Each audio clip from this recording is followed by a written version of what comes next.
Gaji jangkaan adakah status tertulis dalam resume? Saya HK Malaysia. Video ini adalah dari sudut pandangan calon.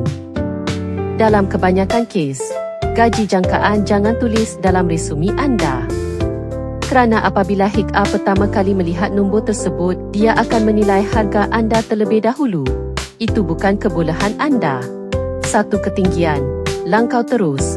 1 rendah, mungkin juga merasakan bahawa anda tidak bersetuju. Satu-satunya pengecualian ialah syarikat atau sistem memerlukan anda mengisi. Dalam kes ini, berikan julat, jangan berikan nombor tetap. Pendekatan yang lebih bijak ialah, pada peringkat temuduga, bercakap semula, biarkan HK melihat nilai anda.